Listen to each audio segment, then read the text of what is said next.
The On Target Institute presents a teaching from the Men on Target small group curriculum. Now with today's session, On Target founder Vince D'Acchioli. Welcome, men. How you doing? And here we go with session 40 of the Men on Target curriculum. So happy to be with you. Another reminder to please go to otm.co and download the handouts for this session. We just finished A Man and His Money Part 1. This is going to be the conclusion of A Man and His Money, and this is going to be Part 2. And we're going to get right into this by talking about how did we get where we are in our culture when it comes to our understanding of money and our attitudes about money. And I want to share with you, as we begin, 4 economic forces that have shaped our culture. And then we're going to get into some ideas about how to have financial freedom. If you remember in our last session, we talked about the 10 things that bring about financial bondage. We're going to talk in this session about the steps toward financial freedom. Now, the 4 economic forces that all started with what we call mass production around the turn of the century. The whole idea of interchangeable parts that was introduced by Ford Motor Company. And then we had the housing boom and the electronics boom. And these things kept being mass produced, so they became more affordable. And we just had to have them. Well, the mass production was followed by what we call mass communication. The idea of being able to now promote things through movies and radio. And in 1945, around there, the TVs really started to hit the marketplace very strong. And we were no longer isolated pockets of people. We were able to be connected. And now look what's happening when you look at the internet and all of that. So mass communication then led to the idea of mass marketing. They were now able to take the goods and services that we're making and put them out into the marketplace in unbelievable ways. Ability now to create demand for products. We buy things we don't need oftentimes as a result of that. And think of some of the things we have taken for granted that were not around even 20, 30 years ago. When you look at the evolution of the cell phone and microwave ovens and all those things. So the mass marketing really brought all these things to the forefront, and we got into this idea of want. I got to have these things. So we went out and we started buying these things up as a result of mass marketing. And then that led to installment credit, because here's what happened.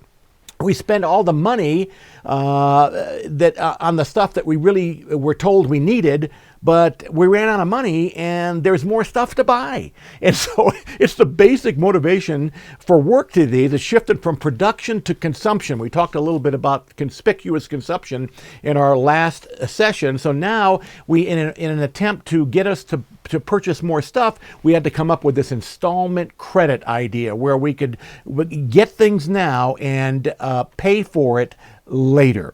And that's how we've kind of evolved into the place we find ourselves today, where we're hung up with all this financial bondage and we've got more debt than we really should have.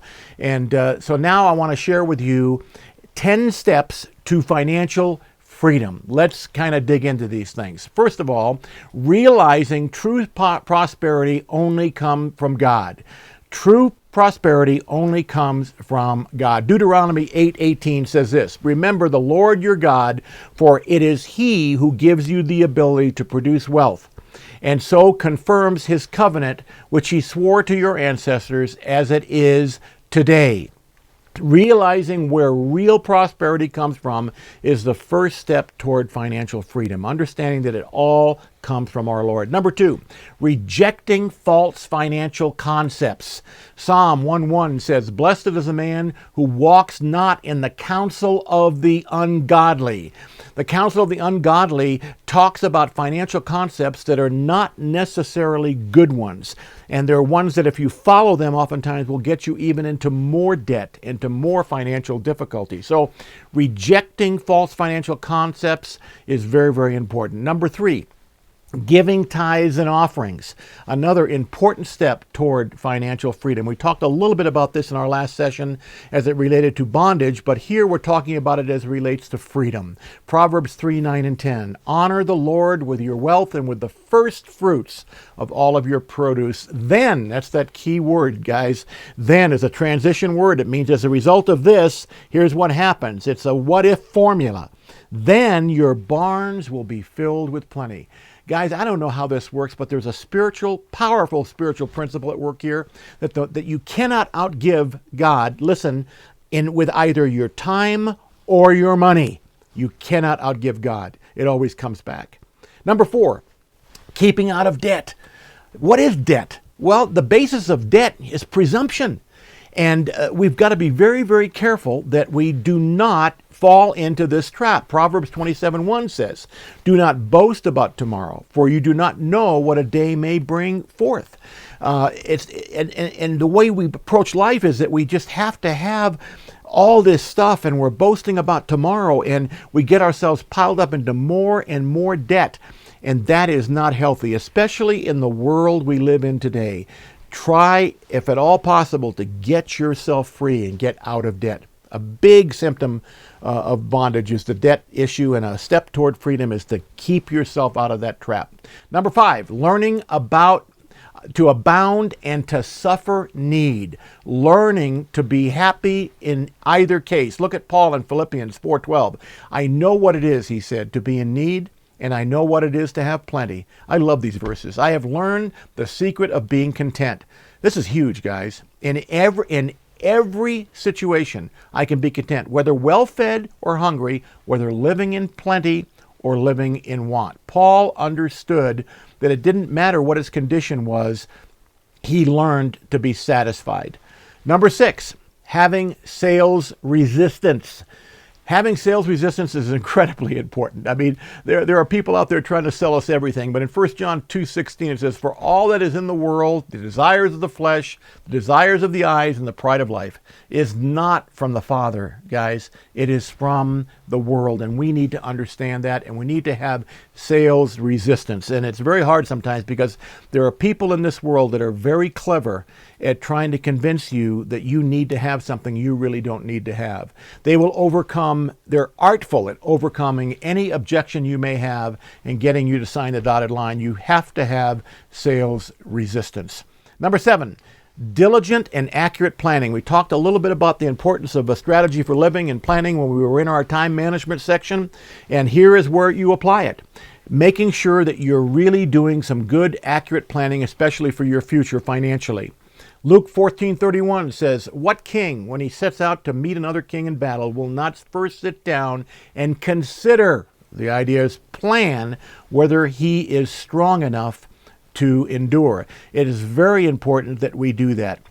In some ways, I can see in my own life where the lack of planning has led us today to being in a situation where we could have done a better job had we done a little better planning earlier on. Sometimes we don't think about it in our earlier years because we're consuming and we have to have stuff, and we pay the price later by not taking those things into consideration. So be very, very careful and be diligent and accurate in your planning. Then number 8 is to be honest in all your dealings. This is so incredibly important. Being honest, no matter if it costs you or not. In Proverbs 2:20 and 21, it says, thus you will walk in the ways of the good and keep to the paths of the righteous. For the upright, people who are honest and righteous, will live in the land, and the blameless will remain in it. God really is calling us to be righteous, guys. And what does that mean in a practical sense? It means that when somebody gives you too much change in the market, you don't look at it as a gift from God. You look at it as a test for you to go back and say, you know what? This was not right. You need to have this back. It could be something as simple as that, or something as incredibly important as being honest about something that you're going to sell and letting them know what some of the issues may be that are involved. Be honest all the time. Number 9, conquering slothfulness. Very important key to financial freedom. In 2 Thessalonians it says, "For even when we were with you, we gave you this rule: the one who is willing to work unwilling to work shall not eat." No worky, no eaty is another way of saying that, okay? And then number 10, listening to the cautions of your spouse and others. Very important you take their information into consideration. The way of fools seems right to them, it says in Proverbs 12:14, but the wise listen to advice.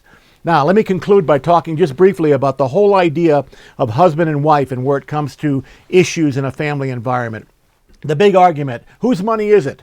You know, the idea that, no, this is my money, this is your money. I got to tell you something, guys. Maybe I'm old-fashioned, but it should be our money. It's not mine and yours, because think of the implications of that in your relationship. The Bible says, as we've begun, is that we leave and cleave. We become one together. It is not my money, it is our money. And when it comes to important life decisions about how to spend your money, here's a word of caution. Never move out ahead of your wife. If your wife is not on the same page with you in terms of a major expenditure, then you just give that to God and say, Lord, if this is of you, you need to convince my wife that this is going to be okay. We need to be of one mind and really intent on being together.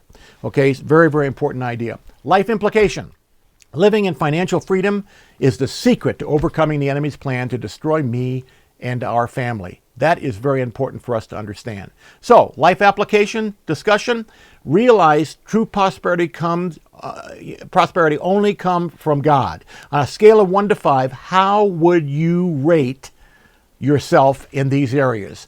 Realizing true prosperity comes from God, rejecting false financial concepts, giving tithes and offerings, keeping out of debt, learning to abound and suffer need, having sales resistance, diligent and accurate planning, being honest in your dealings, conquering slothfulness, and finally, listening to the cautions of your spouse.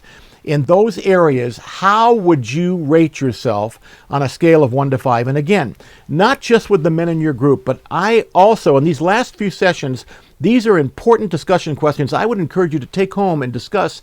For those of you who are married, discuss them with your spouse. I think you could have some very interesting conversations and evaluate how you're doing in these areas, and then make a plan to get better at all of these things. Great questions. I hope you guys have a wonderful time in your discussion together, and that God blesses you. And until next time, don't forget about it.